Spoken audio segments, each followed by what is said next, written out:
আচ্ছা, ডেডপুলও তো অনেকের পরিচিত। জানেন কি ডেডপুলকে স্টারফিশের সাথে তুলনা করা যায়?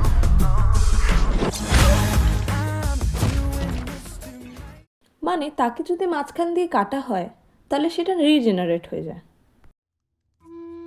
হ্যাঁ জানি, এই সুপার পাওয়ার তো আমরা পাবো না, কিন্তু যদি বলি এই স্টারফিশের সাথে জড়িত একটি কাহিনী আমাদের সুপার স্ট্রেংথ দেওয়ার ক্ষমতা রাখে, তাহলে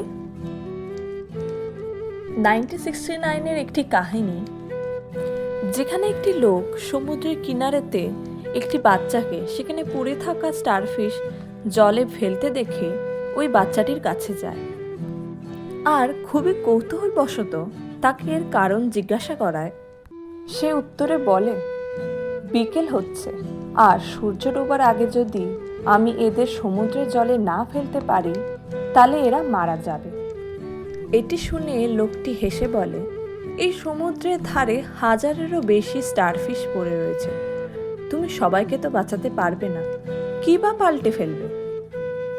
আর এটা শুনে বাচ্চাটি সেখান দিয়ে একটি স্টারফিশ তুলে জলে ফেলে আর লোকটির দিকে তাকিয়ে বলে, এই তো আমি একটা স্টারফিশের জীবন পাল্টাতে পারলাম।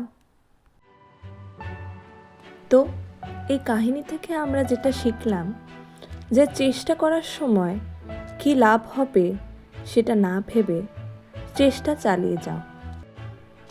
কে বলতে পারে এতে কখন তুমি কারোর জীবনের অন্ধকারকে আলোতে পরিণত করে ফেলো।